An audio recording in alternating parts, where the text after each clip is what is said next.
하나님의 말씀 히브리서 12장 4절에서 13절입니다. 히브리서 12장 4절에서 13절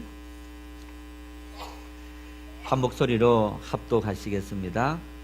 너희가 죄와 싸우되 아직 피 흘리기까지는 대항하지 아니하고 또 아들들에게 구원하는 것 같이 너희에게 권면하신 말씀도 잊었도다. 일러서되 내 아들아 주의 징계하심을 경히 여기지 말며 그에게 꾸지람을 받을 때에 낙심하지 말라. 주께서 그 사랑하시는 자를 징계하시고 그가 받아들이시는 아들마다 채찍질 하심이라 하였으니 너희가 참음은 징계를 받기 위함이라. 하나님이 아들과 같이 너희를 대우하시나니 어찌 아버지가 징계하지 않는 아들이 있으리요. 징계는 다 받는 것이거늘 너희가에게 없으면 사생자여 친아들이 아니니라. 또 우리 육신의 아버지가 우리를 징계하여도 공경하였거든 하물며 모든 영의 아버지께 더욱 복종하며 살려하지 않겠느냐. 그들은 잠시 자기의 뜻대로 우리를 징계하였거니와 오직 하나님은 우리의 유익을 위하여 그의 거룩하심에 참여하게 하시느니라. 무릇 징계가 당시에는 즐거워 보이지 않고 슬퍼 보이나 후에 그로 말미암아 연단받은 자들은 의와 평강의 열매를 맺느니라. 그러므로 피곤한 손과 연약한 무릎을 일으켜 세우고 너희 발을 위하여 곧은 길을 만들어 저는 다리로 하여금 어그러지지 않고 고침을 받게 하라. 아멘. 연말이 되면 각종 매스컴마다 자기들이 선정한 국내 10대 뉴스다, 국제 10대 뉴스다. 물론 거의 한 7, 8가지는 대동소이한 그런 모습을 볼 수 있습니다. 이런 국제, 국내 뉴스들이 대다수 우리의 삶과 관심이 없는 것처럼 보이지만 사실은 굉장히 많은 영향을 끼치는 것을 우리가 볼 수 있습니다. 그러한 여러 가지 일들을 우리 역시 마찬가지로 경험하면서 아마 우리의 삶의 10대 뉴스다 하는 것도 우리가 선정해 볼 수 있을 겁니다. 그만큼 나름대로 내 마음에 와닿았고 또 내 삶의 충격으로 와닿았던 이런 일들이 2018년을 살아오면서 아마 우리에게 있을 겁니다. 그런 많은 일들을 겪고 또 거치면서 2018년 끝자락에 섰습니다. 어떤 분이 2018년을 보내며라는 이 소회를 글로 썼습니다. 그 중에서 한 3분의 1 정도를 발췌해 봤습니다. 유독 선택이 많았던 한 해다. 유독 중요한 결정을 많이 해야 했었고 유독 치열하게 버텨낸 한 해다. 그리고 이젠 과거의 나를 놓는다. 내가 살면서 내가 한 과거의 잘못과 실수들이 있다 하여도 난 그때 그 나름마다 최고의 선택이었고 최선의 판단이었으리라 생각하기로 정의를 내린다. 내가 그렇게 했을 때는 그런 분명한 이유가 있을 거라고 나를 편드는 게 아니라 그것이 필연이었으리라 믿는다. 모든 건 운명이다. 나는 내가 행복했었던 적 없었던 그 기억마저 지우려 한다. 나는 성공에 집착하지 않았지만 세상에 버림받게 될까봐 나의 삶이 아닌 대한민국의 한 사람과 상대적 비교를 하며 경쟁사회에서 살아낸 나에게 이젠 그 비교를 놓아주고 싶다. 가면을 쓰고 살았는지 모른다. 어떠한 상황 앞에서도 나는 버티고 무너지지 않았다. 여리고 여린 내가 말이다. 나는 나를 공격하며 살았다. 나를 비난하고 나를 학대하고 나를 정신병자 취급하며 나는 나를 사랑하지도 내 인생을 사랑하지도 않았다. 어떻게 그 수많은 장애물을 어려움을 끝까지 싸워내었는지 나는 내 삶에 일어난 모든 기적에 감사하고 내 인생의 장애물 앞에 머리 숙여 감사한다. 비가 와야 무지개를 볼 수 있던 그 엄청난 절망 앞에 그 끝나지 않을 것 같았던 시련 앞에 살아내고 보니 끝도 있는 것 같다. 그래서 기적은 있다. 나는 기적을 믿고 또 앞으로도 그렇게 살 것이다. 내가 받은 기적은 신의 선물이다. 신은 나를 믿어줬고 신은 나를 지켜줬고 신은 나와 함께 했다. 더 많은 내용들이 있는데 아마 우리가 같이 공감할 수 있는 그런 내용들만 한번 발췌해 봤습니다. 돌아놓고 나니까 내가 왜 그때 그렇게 판단했을까? 이렇게 했더라면 훨씬 더 지금 좋았을 텐데. 그런 일 많이 있으시죠? 여러분, 그런데 그 당시를 생각해 보면 아마 그 당시에는 삶의 어떤 별 중요하지 않는 일이다 하고 대수롭지 않게 여긴 것은 분명히 아닐 겁니다. 내가 할 수 있는 최선의 노력을 다해서 그 당시 내릴 수 있는 최고의 결정을 선택을 하면서 분명히 선택했을 거예요. 그럼에도 불구하고 한 해를 지나고 삶을 지나니 내가 그때 왜 그런 판단과 결정을 했을까 후회할 수 있는 그런 어떤 일들이 생겼지만은 오늘 이분의 고백처럼 그 당시 나름대로 내가 내릴 수 있었던 최상의 결론이었기 때문에 그래도 나를 위로한다. 그렇게 우리가 위로를 받아야 합니다. 살아가면서 혼자 조용한 곳에 있다든가 아니면 어떤 참 맑은 공기를 마시면서 산에 산책을 한다든가 그럴 때는 마치 내가 세상에 주인공이 된 것처럼 기쁨이 있고 감사가 있어요. 다시 사람들이 있는 삶의 현장으로 내려온 그 순간부터 원치 않지만은 수많은 스트레스들이 우리의 삶에 다가옵니다.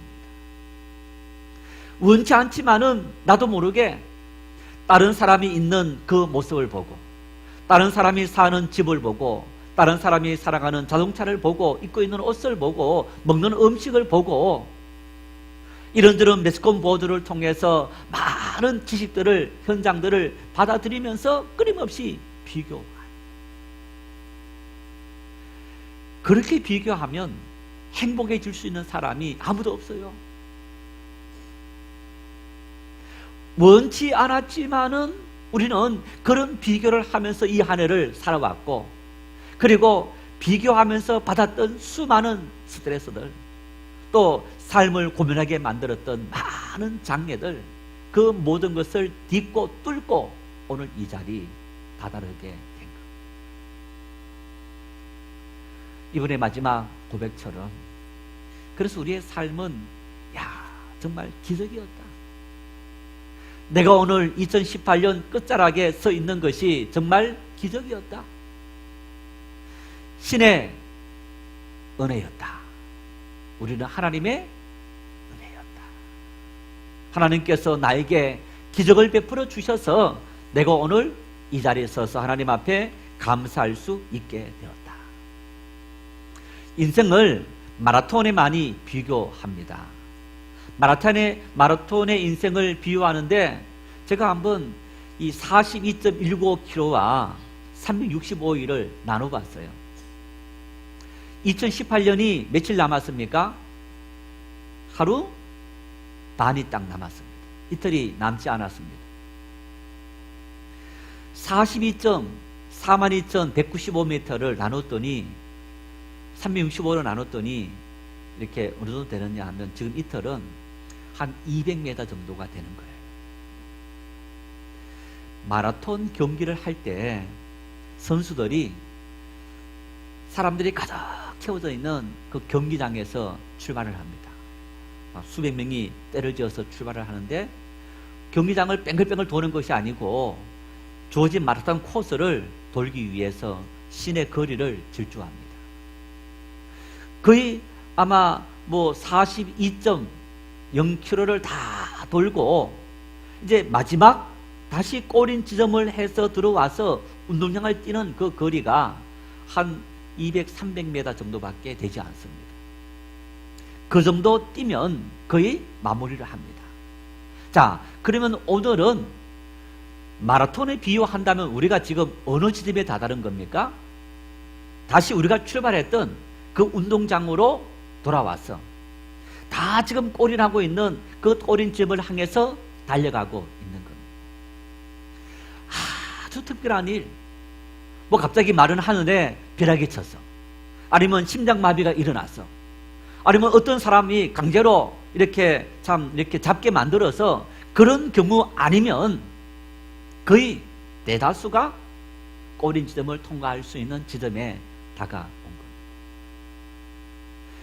42.195km라는 마라톤 긴 거리를 여러분 달릴 때 수많은 마음의 갈등이 있을 겁니다. 야, 이거 1등은 이미 놓쳤는데 뛰어야 되느냐. 뛰다 보니까 가슴도 벌렁벌렁거리고 다리에도 지가 날 것 같고 또 머리도 아프기도 하고 숨도 차기도 하고 여러 가지 많은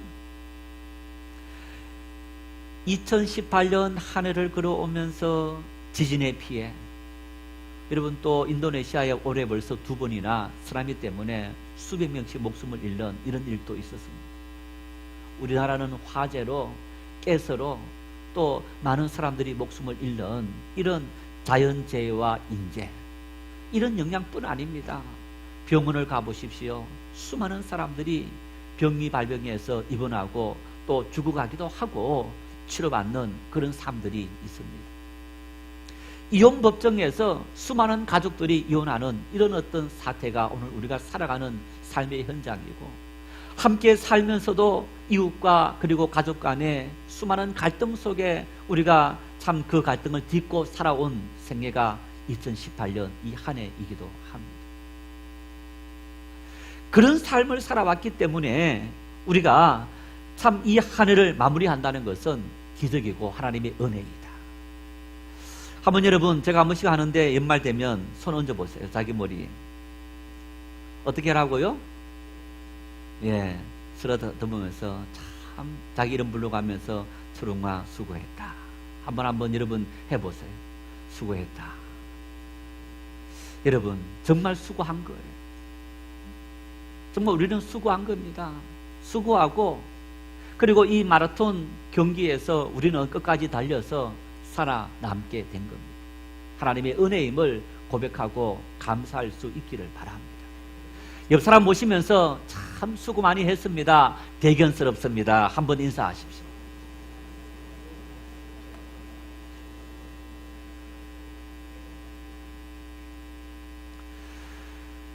다시 우리에게 2019년도가 주어질 겁니다. 여러분, 주어질 2019년도가 2018년도하고 다를 것 같아요? 다르지 않을 것 같아요? 예, 더 좋을 것 같습니까? 네. 아마 2018년처럼 수많은 자연재해가 또 우리 앞에 닥쳐올 겁니다. 원치 않는 질고들이 찾아올 수 있습니다. 원치 않는 갈등이 찾아오고 여러 가지 많은 우리가 예측하지 못했던 그런 일들이 2019년에도 분명히 우리의 삶에 다가올 겁니다. 2018년처럼 이길 거냐? 2019년에는 새로운 마음으로 이 모든 것을 이길 거냐? 어떤 마음으로 2019년을 우리가 시작할 수 있을까? 이 본문을 가지고 이 마지막 주일 설교 어떻게 할까? 이 본문을 가지고 다른 본문을 정해야 할까? 이 본문을 해야 될까? 고민을 많이 했습니다. 일단 정했습니다. 정하고 설교 제목도 13절에 초점을 맞췄는데 준비를 하면서 저 개인적으로 이 4절 말씀에 참 큰 은혜를 받았어요. 오늘 본문 4절 말씀. 야, 이 말씀 속에 이런 놀라운 하나님의 뜻이 있고 인생을 향한 하나님의 은혜가 있구나. 한번 우리 4절 말씀을 같이 읽겠습니다. 너희가 죄와 싸우되 아직 피 흘리기까지 대항하지 아니하고. 이 말씀을 준비하면서 생각하고 묵상하면서 또 이 말씀을 하나하나 정리해가면서 야, 이 말씀 속에 이런 신앙의 비밀이, 진리가 담겨 있구나. 지난주 말씀 12장 1절에서 3절은 우리 성도의 신앙 여정을 경기에 비유했습니다. 어떤 이 경기를 하는 선수에 비교해서 1절에서 3절 말씀을 했다면, 오늘 이 4절 이하의 말씀은 성도의 영적 투쟁을 격투에 비교하고 있습니다. 2000년 전 로마 대제국이 지중해 연안의 모든 나라를, 아프리카 북부 지역, 그리고 팔레스타인 지역 뿐만 아니라 그리스, 또 터키, 이탈리아, 프랑스, 스페인 쭉 해서 유럽 전역과 전 세계를 지배하는 대제국을 만들었습니다. 터키라든가 그리스, 그리고 유럽의 여러 나라들을 가면 지금도 옛날에 있었던 원형 경기장이 있습니다. 지금 우리 서울 이제 우리 월드컵 경기장 같은 경우에는 한 6만 명 이상 수용하는 큰 경기장이고, 우리나라에서 최고 큰 경기장입니다만은 지방에는 한 10,000명, 2만 명 모이는 그런 스탠드 경기장을 만드는 것을 볼 수 있는데, 2000년 전에 만들었던 원형 경기장이 몇만 명이 모이는 큰 경기장. 수많은 시민들이 그 경기장에 와서 격투를 봅니다. 운동 경기를 보는데, 그 격투가 어떤 격투냐? 사자와 사람이 싸웁니다. 또 격투사끼리 두 사람이 싸우는 겁니다. 이 경기는, 이 싸움은 어떻게 해서 끝나는 겁니까? 한 사람이 죽어야 끝납니다. 사자와 경기를 하는데 사자를 죽이든지 아니면 내가 죽든지, 그래야 경기가 끝납니다. 사자가 아니고 사람 대 사람의 격투가 벌어지는데도 한 사람이 죽어야만 그 경기가 끝나는 거예요. 그 경기에 한 사람은 한 180, 90대는 큰 어른을 내세우고, 한 사람은 초등학교 1학년, 2학년 작은 꼬맹이를 내세운 게 아닙니다. 같이 비등한 덩치, 180, 190대는 덩치 잘 싸우는 무장된 그런 사람을 세워서 서로가 정말 살기 위해서는 수많은 어떤 피를 흘리면서 치열하게 투철하게 격투해서 살아남아야만 이게만 살아남을 수 있는 그런 경기장에 서 있는 거예요. 지금 오늘 본문 말씀은 바로 그런 상황을 연출하고 있는 겁니다. 그런 상황에 빗대어서 이 말씀을 하고 있는 겁니다. 죽느냐 사느냐 절체절명의 그 상황 속에 빠져있는 이 상황을 지금 가정하고 있는 겁니다. 그렇다면 우리가 그리스도인으로 이 세상을 살아가는데, 우리 인생을 살아가는데 우리는 그런 살았냐 죽느냐는 정말 절체절명의 상황 속에 서 있는 우리의 삶의 모습인데, 우리의 싸움이 어떤 싸움이냐? 오늘 이 말씀에 보니까 죄와 싸움이다. 우리는 죄와 그렇게 싸워야 한다라고 이야기하고 있습니다. 그런데 오늘 히브리서 기자는 말하고 있습니다. 너희가 죄와 싸우되 아직 피 흘리기까지 대항하지 아니하고 있다. 왜 그런 겁니까? 별로 중요한 것이 아니야. 그것은 내 삶에 별로 영향을 끼치지 않는 것처럼 보여서, 정말 살느냐 죽느냐 그 긴박감, 살느냐 죽느냐는 어떤 그 처절한 그 상황까지 죄와 싸우지 않고 적당히 넘어가고 있더라. 이런 이야기가 오늘 이 말씀의 주제인 겁니다. 왜 우리가 이렇게 죄의 문제에 대해서 태만히 대하고 죄의 문제를 슬렁슬렁 넘어가고 있느냐? 왜 이 문제가 그저 우리가 지어도 그만 짓지 않아도 그만? 자 보십시오. 지금 우리가 살아가면서 하나님 나는 죄인입니다. 그러면 하나님께서 우리 죄인, 예를 들어서 죄를 지었는데 회개하기 전에 죄를 지었으면 하나님 즉시 우리에게 심판하시고 벌하십니까? 안 하십니까? 하셔요? 안 하셔요? 예, 우리는 대다수가 안 한다고 여기는 거예요. 안 한다고 여기기 때문에 보니까 죄를 지어도 또 죄를 짓지 않아도 나중에 회개하면 되지 뭐.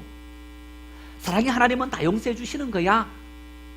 또 그게 정답이기도 하고, 우리가 그렇게 생각해서 죄의 문제에 대해서 쉽게 그것은 선택의 사항이야 하고 넘어가는 거예요. 공기 들어 마시지 않으면 삽니까 죽습니까? 죽습니다. 공기는 마셔야 되는 거예요. 밥 안 먹으면 삽니까 죽습니까? 죽어요. 밥 먹어야 돼요.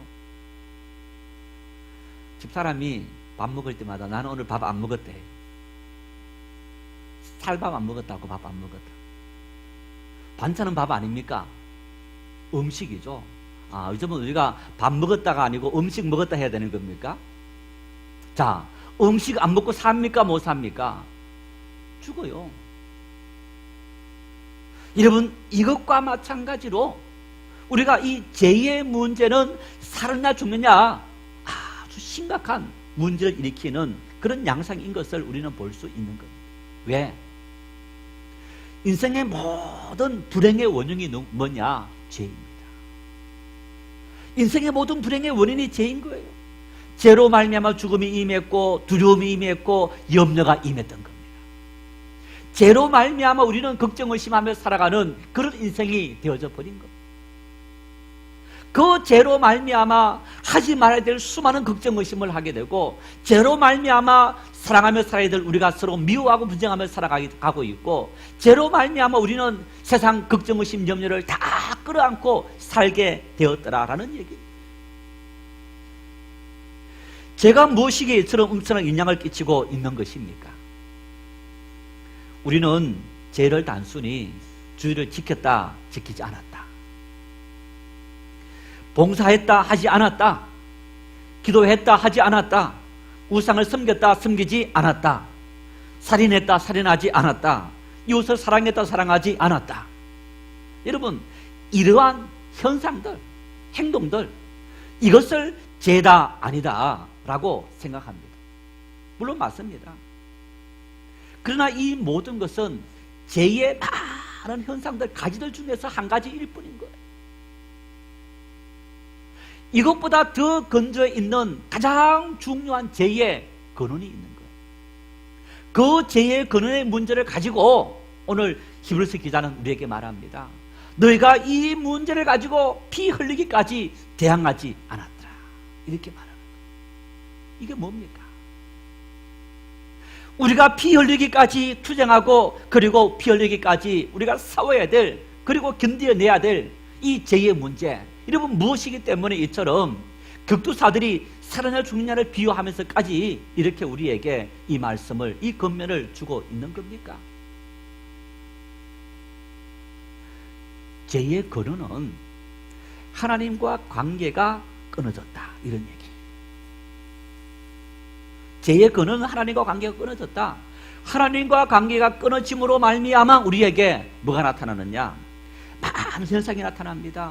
미움이, 시기와 질투와 두려움과 염려와 죽음과 이 모든 것이 하나님과 관계가 끊어진 그 순간부터 생기기 시작합니다.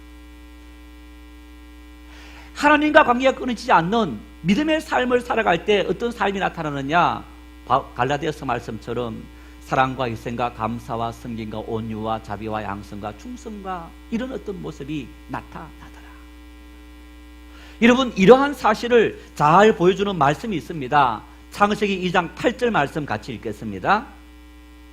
여호와 하나님이 동방의 에덴에 동산을 창설하시고 그 지으신 사람을 거기 두시니라. 15절 16절입니다.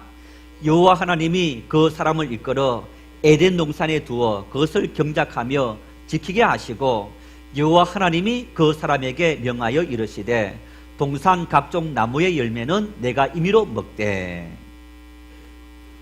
자, 하나님께서 만들어 놓으신 인간을 어디에 두신 겁니까?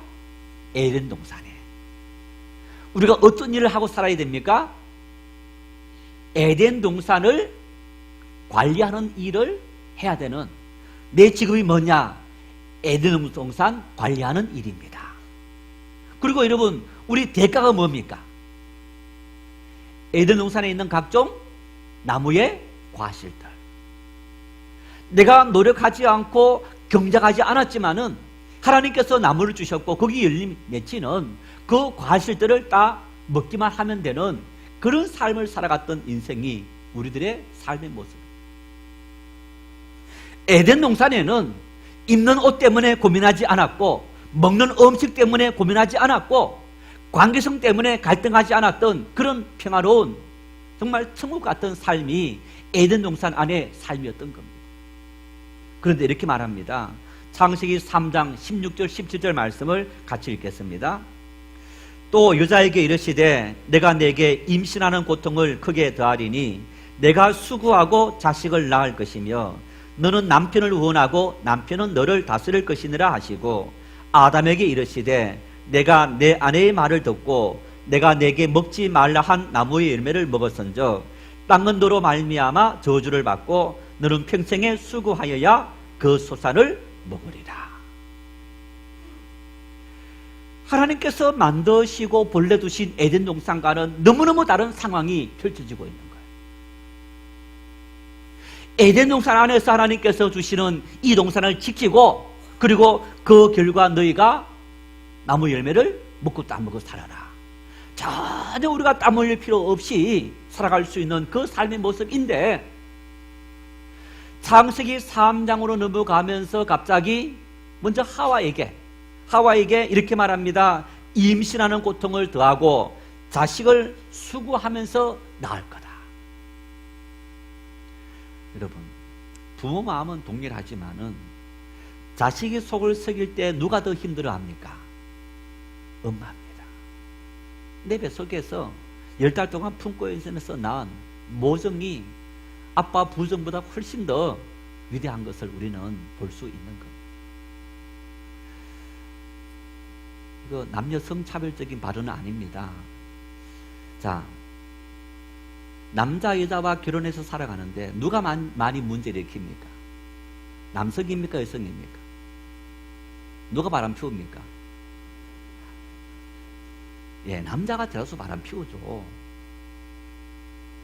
자, 이 말씀에 보니까 너는 남편을 원하고 남편은 너를 다스린다. 그 이전에는 남녀 평등, 도리어 아담의 갈비뼈를 쳤기 때문에 사랑을 받고 어떤 그런 존재였다면, 이제는 남편을 원하고 남편을 사랑하고 남편에게 기속되어진 그런 종속의 관계가 형성되어져 버렸다. 그래서 여러분, 이 말씀은 부부간의 갈등이 이 문제로 말미암아 출발되었다라는 얘기입니다. 뿐만 아니라 아담에게 보십시오. 어떻게 말씀합니까?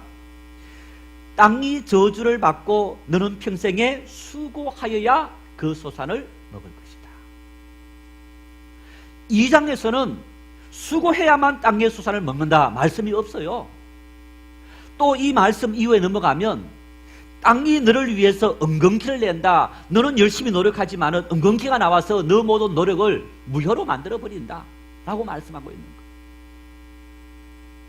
여러분, 에덴 동산에서 하나님의 은혜 속에 아무런 고민 없이 살아갔다면 이제 거기에서 추방되어서 세상 속에서 수많은 걱정의심, 염려, 의식주의 모든 염려를 하고 살아가야 했는데, 이렇게 달라진 이유가 뭐 때문인 겁니까?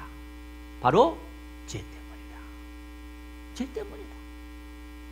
그래서 이 죄는 뭐냐?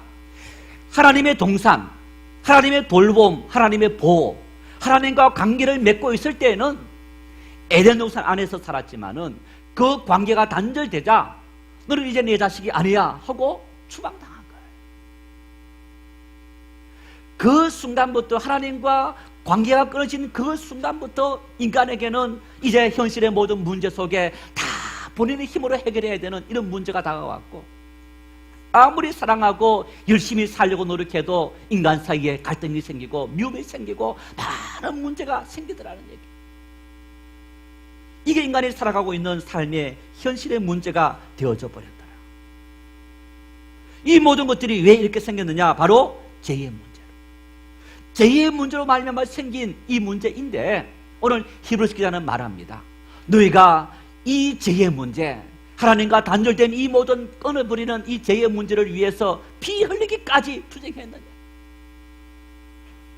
우리는 그 결과로 말미암아 생긴 의식주의 문제 해결하기 위해서 정말 피 흘리기까지 투쟁하고 수많은 속임수를 통해서 자기 몸이 병이 들기까지 열심히 노력하고 살아가고 있지만은 근원적인 문제를 해결하기 위한, 죄의 문제를 해결하기 위한 그 일에 있어서 우리는 별로 중요하게 생각하고 있지 않더라는 얘기입니다.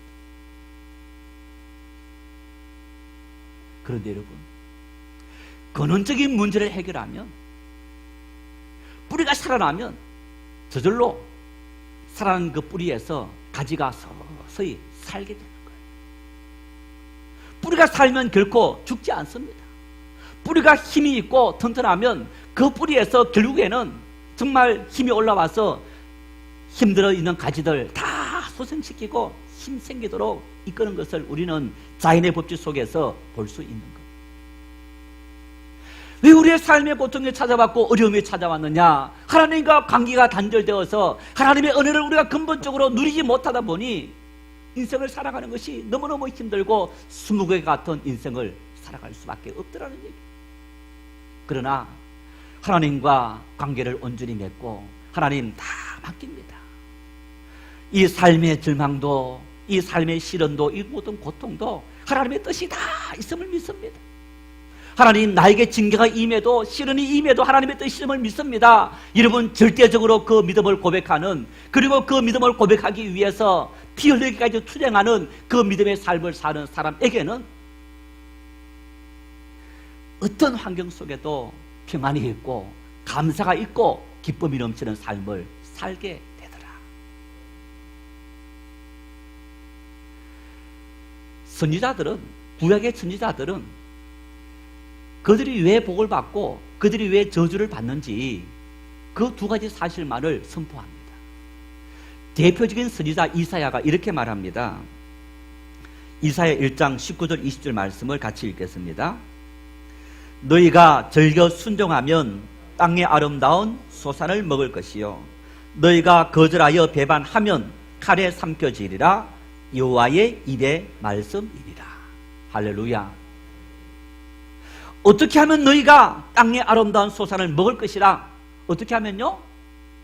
너희가 열심히 일해라고 하지 않습니다. 하나님의 말씀을 순종하는, 하나님의 뜻을 따라 살아가면 죄의 모든 문제를 위해서 너희가 피 흘리기까지 투쟁하고, 그래서 너희의 삶 속에 하나님 말씀이 이루어지면 하나님께서 너희에게 이 땅에서 복을 누리도록 인도하시고, 만일 너희가 불복하고 순종하지 아니하면 너희의 삶에 고통이 다다르게 되고, 그리고 너희가 칼에 삼켜지리라. 하나님의 말씀입니다. 우리를 창조하신 하나님의 말씀, 우리에게 복 주신 하나님의 그 놀라운 말씀인 겁니다. 2019년 한 해를 우리가 눈앞에 두면서 어떤 마음으로 2019년을 살아갈 거냐? 내 힘과 내 능력으로 살아가는 한계는 여러분 끊임없는 수고와 슬픔과 그리고 그 결과는 우리를 산상조각 내버리는 욕망만 남고 있지만은, 하나님 주시는 그 은혜는 우리에게 기쁨이 있고 평안이 있고 감사가 있는 삶을 살아가도록 우리의 모든 삶을 인도하시는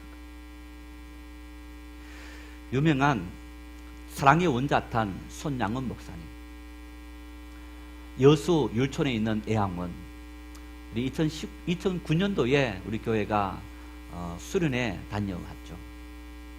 1900년 초기 중반에 6.25 전쟁 전에 손양은 목사님이 한센 병자들이 모여있는 애양원이라는 그곳에 들어갔습니다. 그래서 그분이 전기를 보면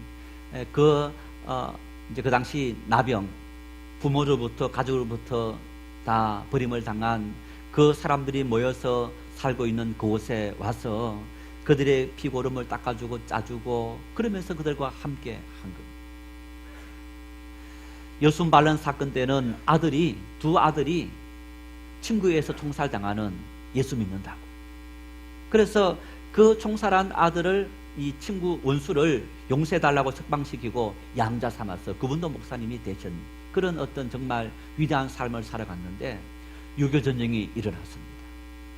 북한군이 밀려오면서 피난 가야 될 상황에 처했습니다. 목사님, 저 섬으로 피난 가십시오. 손 목사님이 피난 가지 않았습니다. 여러분 모두가 피난 갈 수 있으면 나도 가겠습니다. 그런데 가지 않았다가 북한군에 잡혀서 총살당한, 순교당한 그런 믿음의 분이신데, 이분이 거기 와서 소외되고 고통 속에 살아가고 있던, 얼마나 부모를 원망하고 가족을 원망하고 세상을 원망했겠습니까? 천연의 질병, 고칠 수 없는 이 질병, 눈이 썩어지고 손이 썩어지는 어떤 그 질병을 안고 살아가는 그들, 지금은 다 고치지만 그때는 고칠 수가 없어서 그들의 심령 속에 이분이 이렇게 이야기했어요. 오 주여, 나에게서 모든 힘을 앗아갈지라도 기도하는 힘 하나만은 남겨주십시오. 기도는 인간의 진액을 짜는 것이다. 눈물이 흐르고 땀이 내리고 피를 쏟으면서 진액을 짜는 것이다. 기도는 전쟁이다. 마귀를 호령하듯이 기도하라.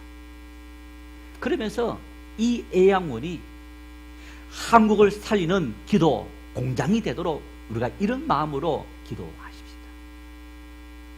여러분, 이 손영훈 목사님이 기도했던 것처럼 기도는 인간의 진액을 짜는 것이다. 단순히 눈물이 나고 땀이 내리는 어떤 그 차원 넘어서서 피를 쏟으면서 내 마음속에 내 죄의 문제, 내 인생의 모든 문제를 피를 쏟으면서 하나님 앞에 다 내려놓고 기도하는, 전쟁이다, 죽고 사는 전쟁터에 임한 그런 마음으로 투철하게 기도하는 그 기도의 삶, 그 삶을 살아갔을 때에 오늘 우리를 애워싸고 있는 이 모든 절망적인 환경을 능히 이기며 살아갈 수 있노라고 성도들에게 고민했던 이 손 목사님의 이 말씀은 바로 오늘 히브리서 이 말씀에 근거한, 죄와 싸우되 피를 흘리기까지 대항해서 싸우라. 거기에서 이기기만 하면 너희의 모든 환경을 뛰어넘어 감사할 수 있고 하나님께서 우리에게 주신 사명을 가지고 살아갈 수 있는 그런 삶을 살아갈 수 있더라. 우리가 갔을 때 양대평 장로님이라는 분이 특강을 해줬습니다. 80, 그때가 4세인가 그랬는데 그분이 80 이상을 살았어요. 1900년 초반에 한세병이 생겨서 부모로부터 버림을 당하고 그곳에 들어가서 함께 살면서 그 눈이 보이지 않고 눈도 다 실명하고 그런 상태에서 80년 이상을 살았더라. 그렇게 살아갈 수 있던 그 비결이 뭐냐? 바로 투철한, 피 흘리기까지 기도한 그 결과 그런 삶을 살아갈 수 있게 되었다. 원망보다는 감사가 있고 기쁨이 있고 하나님께서 우리를 여기 보내신 그 뜻이 있더라. 12절 말씀을 같이 읽겠습니다. 그러므로 피곤한 손과 연약한 무릎을 이렇게 세우고, 피곤한 손이라는 말은 기력이 다해서 새날게 되어서 아무런 일도 할 수 없는 상태, 약한 무릎은 마비된 무릎으로서 아무것도 할 수 없는 그런 상태가 되어져 버렸다는 것. 시련 때문에, 역경 때문에 때로는 우리가 죄로 말미암아 하나님의 징계를 받아서 우리가 그렇게 아무것도 할 수 없는 만신창이가 되어져 버렸다는 얘기. 여러분, 그런 중에 우리에게 필요한 것이 뭐냐? 13절 말씀입니다. 같이 읽겠습니다. 너희 발을 위하여 곧은 길을 만들어 저는 다리로 어그러지지 않고 고침을 받게 하라. 너의 발을 위해서, 너 만신창이 된 그 인생길 걸어가는 너 인생 남은 생애를 위해서 뭘 만들어라? 곧은 길을 만들어라. 한마디로 말하면 시온의 대로를 말합니다. 하나님의 은혜를 말합니다. 하나님과 관계를 회복하기만 하면 전능하신 우리 하나님께서 만신창이가 된 너의 몸이라 할지라도 하나님께서 세워주시고 이끌어주시고 하나님께서 너의 모든 삶을 책임져 주시리라. 문제는 하나님과 우리 사이에 온전한 관계가 형성되어져 있느냐 없느냐가 문제이지, 오늘 우리의 삶에 연약한 무릎과 그리고 만신창이 된 우리의 삶이 문제가 아니더라라는 얘기입니다. 우리의 겉모습을 보면서, 우리의 현상을 바라보면서 그것 때문에 절망하고 좌절하지 마시고, 내가 오늘 하나님과 어떤 관계를 맺고 있느냐, 하나님과 어떤 관계성 속에 살아가고 있느냐, 여러분 그것만 온전히 세워진다면 우리의 삶에 어떤 절망도 능히 이길 수 있는 믿음의 사람으로 승리할 수 있게 되는 것. 2019년에는 지금까지도 그랬겠지만 2019년에는 내 삶 속에 하나님과 나 사이를 막는 어떤 죄의 세력도 좀 더 틈타지 못하도록 내가 정말 격투사가 피 흘리기까지 죽기까지 투쟁하는 것처럼 그렇게 투쟁해서 2019년에는 하나님의 은혜로 살고 하나님의 도시는 그 손길로 살아가리라 결단하고 다짐하는 그래서 하나님의 풍성한 은혜를 풍성히 누릴 수 있는 감사가 넘치는 그런 삶을 살아갈 수 있기를 바랍니다.